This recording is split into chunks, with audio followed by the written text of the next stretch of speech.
ਕ੍ਰਿਸ਼ਮਾ है वो करिश्मा की है वो मैं तुहाडे नाल साझा करना चाहना। करिश्मा भरावो ये है कि जिहड़ियां नीतियां ने 90 तो लागू कीतियां जिन्हां ने साडे घरां सत्थर वसाए आ उदों तो लगियां जथेबंदियां इन्हां नीतियां दे खिलाफ ते जदों हुण मोदी हुकूमत ये कानून लिया के साडे मौत दे वारंट लियाए ਉਹਦੇ ਨਾਲ ਪੰਜਾਬ ਦੀਆਂ ਜਿੰਨੀਆਂ ਕੁੱਲ ਜਥੇਬੰਦੀਆਂ ਉਹ ਇਸ ਮੁੱਦੇ ਤੇ ਇਕਮਤ ਹੋਈਆਂ ਭਾਵੇਂ ਜਿੰਨੇ ਮਰਜ਼ੀ ਮਤਭੇਦ ਸੀ। ਇੱਕ ਕ੍ਰਿਸ਼ਮਾ ਦਾ ਭਰਾਵੋ ਇਹ ਹੋਇਆ, ਦੂਜਾ ਕ੍ਰਿਸ਼ਮਾ ਇਹ ਹੋਇਆ ਕਿ ਪਿੰਡਾਂ ਦੇ ਵਿੱਚ ਜਿਹੜੇ ਲੋਕ ਕਿਸਾਨੀ ਦੇ ਤੌਰ ਤੇ ਭਾਵੇਂ ਵੱਡੇ ਛੋਟੇ ਆ ਉਹ ਸਾਰੇ ਇਕੱਠੇ ਹੋ ਕੇ ਥਵਾਕ ਬੰਨ ਕੇ इस अंदोलन दे विच शामिल होए है। इहने करिश्मा कीता है। इह करिश्मे नूं होर चार चंद लाउण दी लोड़ है भरावो। वो चार चंद किवें लगने हैं? ये जिहड़ी मोदी हुकूमत है इहने साडे पिंडां च पाड़ा खड़ा करन दे लई खास करके मजदूर परिवारों ने कन्ना च कन्ना फूसी की कि जे जमीन किसानों तो खोनी है ये मजदूर परिवारों को दे देनी है। इदों पहला तुसीं दिहाड़ी जांदे सी इन्हां दे खेतां च ये कानून लागू होने तो बाद तुहाडे खेतां च मजदूरां दे खेतां च ये किसान दिहाड़ी करन आउणगे। इस किस्म का कूड़ प्रचार विढ़िया होया मजदूर भरावां कोले। साडा सवाल है भरावो तुहानूं पता है कि 5 मरलियां दे प्लाट पिछे किन्नी तुहानूं जदोजहद करनी पई है, कोई देण नूं तैयार नहीं।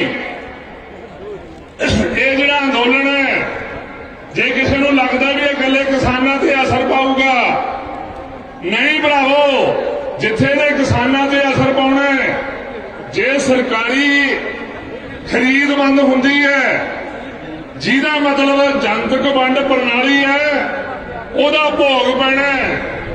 इदों पहला साडी हालत की है कि साडी बच्चों नूं पढ़ाउण दी समर्था नहीं रही, साडे परिवारां दे मैंबरां दी इलाज कराउण दी समर्था नहीं रही। हुण पूरा अनाज जिहड़ा भारत दा खेतां चों पैदा हुंदा है ਉਹ ਵਾਨੀਆਂ ਦਵਾਨੀਆਂ ਕਾਰਪੋਰੇਟ ਘਰਾਣਿਆਂ ਨੂੰ ਸੰਭਾਉਣ ਚੱਲੇ ਆ ਤੇ ਜੇ ਕਾਨੂੰਨ ਲਾਗੂ ਹੋ ਕੇ ਨਾਜ ਉਹਨਾਂ ਕੋਲੇ ਜਾ ਵੜਿਆ ਇਹ ਨਾਜ ਖਰੀਦਣ ਦੀ ਵੀ ਸਾਡੀ ਸਮਰੱਥਾ ਨਹੀਂ ਰਹਿਣੀ। ਭਰਾਵੋ ਅਸੀਂ ਬਜ਼ੁਰਗਾਂ ਤੋਂ ਸੁਣਦੇ ਸੀ ਕਿ ਪਹਿਲਾਂ ਨਾਜਾਂ ਦਾ ਤੋੜਾ ਪੈਂਦਾ ਤੇ ਸਾਡੇ ਕਾਲ ਪੈਂਦੇ ਕਿੰਨੀ ਲੋਕ ਹਜ਼ਾਰਾਂ ਦੀ ਗਿਣਤੀ 'ਚ ਉਸ ਕਾਲ ਦੀ ਭੇਡ ਚੜ੍ਹਦੇ। आ जिहड़े कानून सरकार मोदी लिया रही है ये भरावो काल लिया रही है साडे लोकां दे लई। जे साडी खरीद शक्ति नहीं रही नाज खरीदण दे लई ते नाज खाधे बिना जिंदगी चलदी नहीं। इस करके भरावो जिहड़े पिंडां दे मजदूर हो, शहरां दे विच सनअती मजदूर हो, शहरां दे विच होर किन्ने गरीब लोग रहंदे हो पल्लेदार वगैरह, ये अंदोलन साडे सारे लोकां दा बनदा है। सारे लोग इस अंदोलन चाहिए ये कानून तो वापस कराना ही है। ये भरावो जिहड़ियां 90 तो लेके नीतियां लागू कीतियां वो सारिया नीतियां का मूंह मोड़न का भरावो सवाल है। एडी वड्डी ताकत की लोड़ है, तुहाडी बहुत वड्डी ताकत भावें तुसीं जुड़े हुए हो। इहदे नाल ही जिहड़ा करिश्मा होया एक इस अंदोलन को बढ़ाउण दे लई वो करिश्मा भरावो 70 साल तुसीं अड्डो अड्डी पार्टियां नूं वोटां पाउंदे रहे, उन्हां दे मगर लगे। इस अंदोलन दे विच तुसीं 3 गल्लां कीतियां, जात तो उत्ते उठे हो, धर्म वाली गल तो उत्ते उठे हो, पार्टियां तो उत्ते उठे हो। इस गल ने करिश्मा कीता भरावो।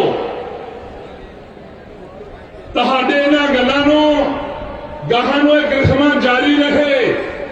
आह 3 गल्लां लड़ बनणियां कि जात तो उपर उठना, धर्म वाली गल तो उत्ते उठना, पार्टियां की गल तो उत्ते उठ के रहना। ये लगातार करिश्मे होंदे रहणगे। इस तो बिना सानू बहुत सारे पत्रकार सवाल करते हैं। दिल्ली दे विच भी, इत्थे भी बड़ा चैनल आए, उन्होंने सवाल किए हैं कि हुण तुहाडा बहुत ज्यादा खुराक वध रहा है, मूहरे 22 दी इलैक्शन आ रही हैं, तुसीं आपदी सरकार बना लो। ये जिहड़ी सियासत बस सानू सवाल है पत्रकारां दे, साडा बहुत स्पष्ट जवाब है इस गल लई कि असीं इस सियासत नूं लत्त मारदे हां। लत्त साडी सियासत हैगी है, साडी सियासत है भगत सिंह वाली, जिहड़ी सियासत ये गल कहंदी है कि मनुख दे हत्थों मनुख दी लुੱਟ बंद करनी है। आ सियासत नूं अपनाए हुए आ। इस जमीन कब्जा शुरू की है, ਉਹਦੇ ਨਾਲ ਭਰਾਵੋ ਵੱਡੀਆਂ ਪ੍ਰਾਪਤੀਆਂ ਹੋਈਆਂ। ਭਾਵੇਂ ਵਿਸਾ ਗਾਹਾਂ ਦੇ ਬੁਲਾਰਿਆਂ ਦਾ ਕਿ ਜਿਹੜਾ ਅੰਤਮ ਫੈਸਲਾ ਭਾਵੇਂ ਹੋਣਾ ਬਾਕੀ ਹੈ, ਬਹੁਤ ਵੱਡੀਆਂ ਪ੍ਰਾਪਤੀਆਂ ਹੋਈਆਂ ਗਾਹਾਂ ਦੇ ਬੁਲਾਰਿਆਂ ਨੇ ਤੁਹਾਡੇ ਨਾਲ ਸਾਂਝੀਆਂ ਕਰਨੀਆਂ। ਮੈਂ ਫੇਰ ਤੁਹਾਨੂੰ ਲਾਸਟ ਦੇ ਵਿੱਚ ਇਹੀ ਬੇਨਤੀ ਕਰਨੀ ਚਾਹੁੰਦਾ ਕਿ ਜਿਹੜਾ ਕ੍ਰਿਸ਼ਮਾ ਤੁਸੀਂ ਕਰ ਦਿਖਾਇਆ, ਇਹ ਕ੍ਰਿਸ਼ਮੇ ਦੇ ਲੜ ਲੱਗੇ ਰਹੋ। ਜਾਤਾਂ ਤੋਂ ਉੱਤੇ उठो, धर्म वाली गल तो उत्ते उठो, पार्टी वाली गल तो उत्ते उठो, फिर ये किस्मे होंदे रहने हैं। लास्ट दे विच मैं एक गल ये तुहानूं साझी करनी चाहुंदा कि जिहड़ी पंजाब दी सरकार है, भावें उन्हां दे हुणे बयान भी आए है कि जिहड़ा अकालियां ने 13 च कानून लिआंदा, जिहड़ा मोदी दे कानूनां नाल मिलदा जुलदा ही है कि असीं उहनूं वापस लवांगे। इसे पंजाब सरकार नाल साडियां जथेबंदियां ने 2 मीटिंगां होईयां। जदों विधान सभा च मता पाउण दी गल आई है, उस मौके मन्नी है साडे कोले कि असीं 13 दा जिहड़ा अकालियां दा कानून वो भी वापस लवांगे। 17 दे विच जिहड़ा पंजाब सरकार कांग्रेस ने लिआंदा कानून है, वो भी वापस लवांगे। इह तों बिना भरावो ठेका नीति नाल संबंधित पंजाब सरकार ने 19 ਦੇ ਵਿੱਚ ਬਿੱਲ ਲਿਆਂਦਾ ਹੈ, ਇਹ ਸਾਰੇ ਵਾਪਸ ਕਰਾਉਣੇ ਆ। ਤੇ ਜੇ ਪੰਜਾਬ ਸਰਕਾਰ ਨੂੰ ਲੱਗਦਾ ਹੈ ਕਿ ਇਹ ਸਾਰਾ ਅੰਦੋਲਨ ਸੈਂਟਰ ਦੇ ਖਿਲਾਫ ਹੈ, ਠੀਕ ਹੈ, ਅੰਦੋਲਨ ਸੈਂਟਰ ਦੇ ਖਿਲਾਫ ਹੈ, ਮੋਦੀ ਸਮਾਂ ਕੈਪਟਨ ਵਾਸਤੇ, ਪੰਜਾਬ ਸਰਕਾਰ ਵਾਸਤੇ ਇਹ ਆਹ ਜਿਹੜੇ ਕਾਨੂੰਨ ਆ ਇਹਨਾਂ ਨੂੰ ਰੱਦ ਕਰਨਾ, ਇਹਦੇ ਨਾਲ ਹੀ ਜਿਹੜੇ ਵਾਅਦੇ ਕਰਕੇ ਗੱਦੀ ਲਈ ਹੈ कि सारे किसानों मजदूरों का कर्जा माफ करूंगा, कर्जा कुर्की खत्म, फसल की पूरी रकम कर कर रोजगार देने की गल है।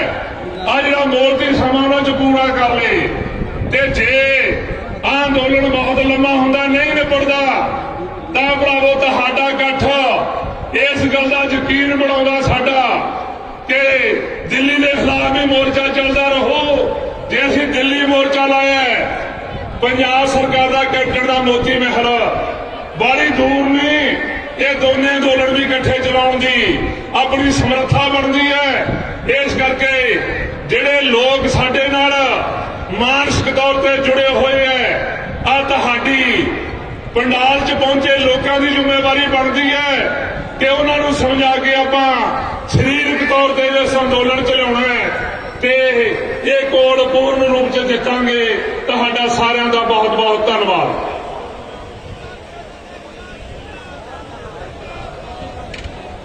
किसान मजदूर जथेबंदियां दा एक जिंदाबाद। लुटेरियां दी रखेल मोदी सरकार मुर्दाबाद। एक बहुत जरूरी सूचना है, पिंड भट्ठल तो बीबी गुरनाम कौर आई है इस इकट्ठ दे विच। वो काफी सख्त बीमार हो गई, पंडाल के पिछले पासे उत्थे पई है। एक तो एंबूलेंस वालियां नूं बेनती है भी तुरंत पंडाल के पिछले पासे पहुंचण।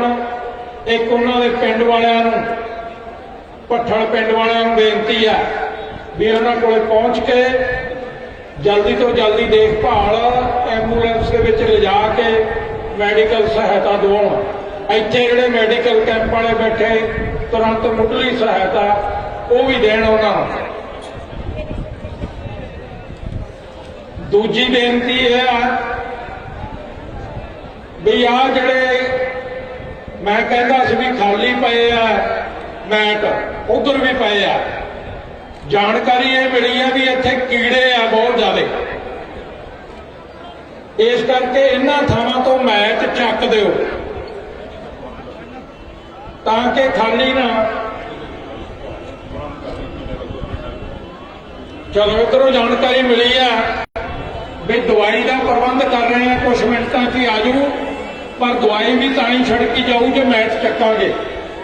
ਮੈਟ ਚੱਕ ਦਿਓ, ਜਦੋਂ ਦਵਾਈ ਛਿੜਕੀ ਗਈ ਉਦੋਂ ਵਿਛਾ ਦਿਓ। ਹੁਣ ਅਗਲੇ ਬੁਲਾਰੇ ਲਛਮਣ ਸਿੰਘ ਸੇਵੇਵਾਲਾ, ਜਨਰਲ ਸਕੱਤਰ ਪੰਜਾਬ ਖੇਤ ਮਜ਼ਦੂਰ ਯੂਨੀਅਨ, ਉਹਨਾਂ ਤੋਂ ਮਗਰੋਂ ਤਿਆਰ ਰਹਿਣ ਜੋਰਾ ਸਿੰਘ ਨਸਰਾਲੀ, ਪ੍ਰਧਾਨ ਸੂਬਾ ਪ੍ਰਧਾਨ ਪੰਜਾਬ ਖੇਤ ਮਜ਼ਦੂਰ ਯੂਨੀਅਨ। ਇੱਕ ਬੇਨਤੀ ਧਿਆਨ ਨਾਲ ਸੁਣਿਓ,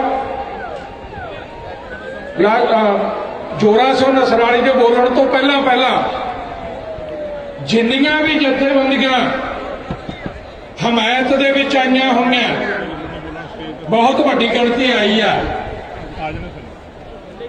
ਉਹਨਾਂ ਚੋਂ ਜੇ ਕੋਈ ਰਹਿੰਦਾ ਹੋਵੇ ਨਾਂ ਨੋਟ ਕਰਾਉਣ ਵਾਲਾ ਕਿਸੇ ਜਥੇਬੰਦੀ ਦਾ, ਤਾਂ ਆਹ ਸਟੇਜ ਦੇ ਖੱਬੇ ਪਾਸੇ ਉੱਚੇ ਥਾਂ ਤੇ ਬੈਠੇ ਆ ਸਾਡੇ ਵਰਕਰ, ਨਾਂ ਲਿਖ ਰਹੇ ਆ।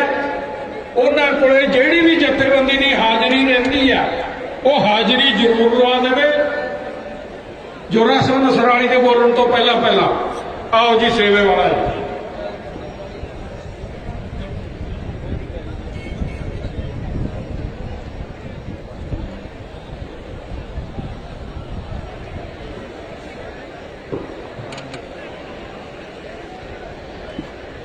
ਮਜ਼ਦੂਰ ਕਿਸਾਨ ਏਕਤਾ ਮਹਾ ਰੈਲੀ ਦੇ ਵਿੱਚ ਸ਼ਾਮਲ ਜੁਝਾਰੂ ਸਾਥੀਓ, ਸਾਡੇ ਬਜ਼ੁਰਗੋ, ਸਾਡੀਓ ਮਾਈਓ ਤੇ ਭੈਣੋ ਤੇ ਸਟੇਜ ਤੇ ਵਿਰਾਜਮਾਨ ਜਥੇਬੰਦੀਆਂ ਦੇ ਆਗੂ ਸਾਹਿਬਾਨ, ਅੱਜ ਦੀ ਇਸ ਮਹਾ ਰੈਲੀ ਨੂੰ ਜਿਸ ਪੱਧਰ ਦਾ ਤੁਸੀਂ ਹੰਗਾਰਾ ਦੇਤਾ ਹੈ, ਉਸ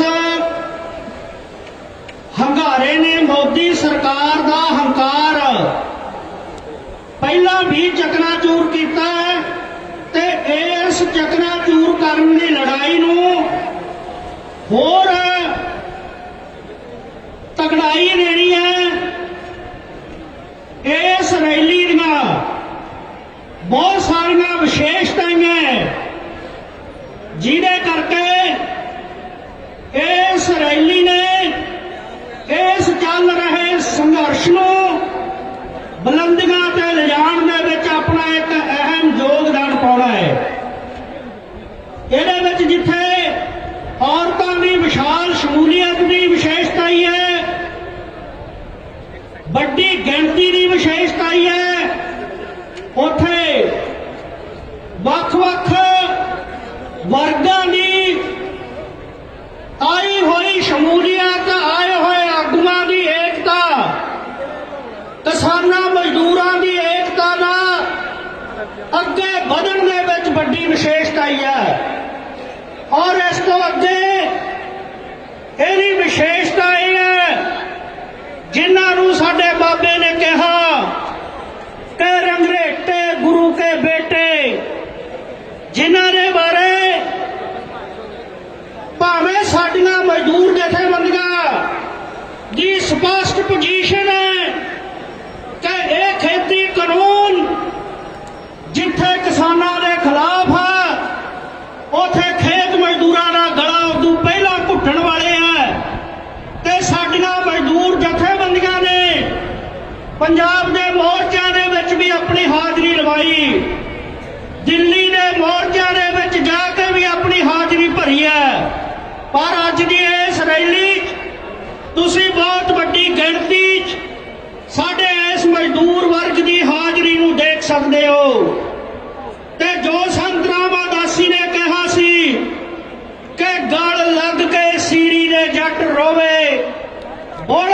ਵਿੱਚੋਂ ਨੀਰ ਵਗਿਆ, ਲਿਆ ਤੰਗੜੀ ਨਸੀਬਾਂ ਨੂੰ ਫਰੋਲ ਕੇ, ਤੂੜੀ ਵਿੱਚੋਂ ਪੁੱਤ ਜਗਿਆ।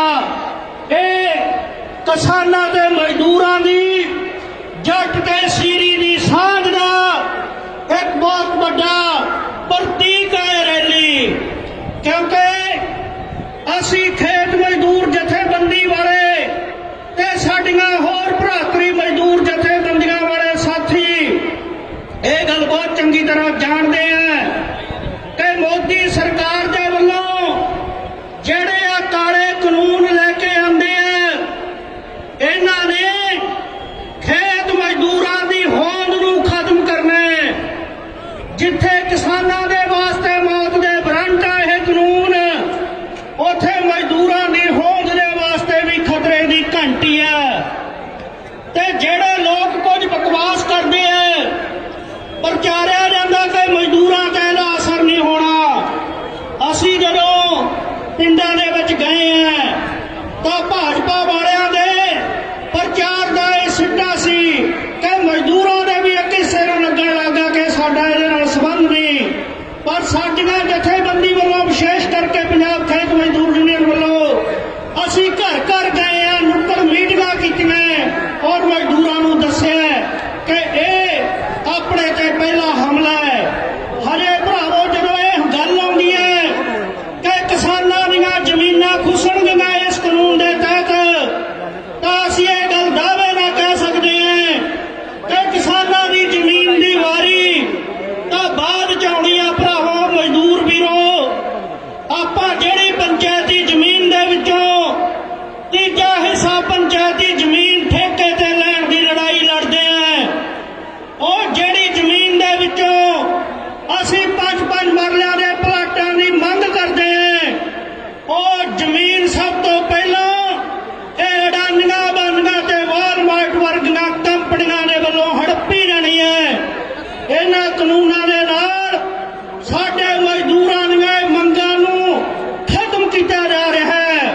ਔਰ ਇਸ ਤੋਂ ਵੀ ਅੱਗੇ ਆ ਜਿਹੜੇ ਲੈਂਦੇ ਹੋਏ ਕਾਨੂੰਨ ਹੈ, ਇਹ ਜਿਹੜਾ ਵਰਲਡ ਬੈਂਕ ਦੇ ਵੱਲੋਂ 1999 ਦਾ ਇੱਕ ਜਿਹੜਾ ਮੈਮੋਰੈਂਡਮ ਤਿਆਰ ਕੀਤਾ ਗਿਆ, ਜਿਹਦੇ ਤਹਿਤ ਕਿਹਾ ਗਿਆ ਕਿ ਇੱਕ ਜ਼ਮੀਨੀ ਬੈਂਕ ਸਥਾਪਿਤ ਕਰਨਾ ਹੈ। ਉਸ ਜ਼ਮੀਨੀ ਬੈਂਕ ਨੂੰ ਇਸ ਵਾਸਤੇ ਸਥਾਪਿਤ ਕਰਨਾ ਹੈ ਕਿ ਉਹ ਕੰਪਨੀਆਂ ਵਾਲੇ ਉਹਨਾਂ ਜ਼ਮੀਨਾਂ ਦੇ ਉੱਤੇ ਕਾਬਜ਼ ਹੋ ਸਕਣ। ਤੇ ਆ ਜਿਹੜਾ ਜ਼ਮੀਨਾਂ ਦਾ ਕੰਪਿਊਟਰੀਕਰਨ ਕੀਤਾ ਜਾ ਰਿਹਾ ਹੈ, ਇਹ ਉਸੇ ਲੜੀ ਦਾ ਹਿੱਸਾ ਹੈ। ਭਾਵੇਂ ਦੇਖਣ ਦੇ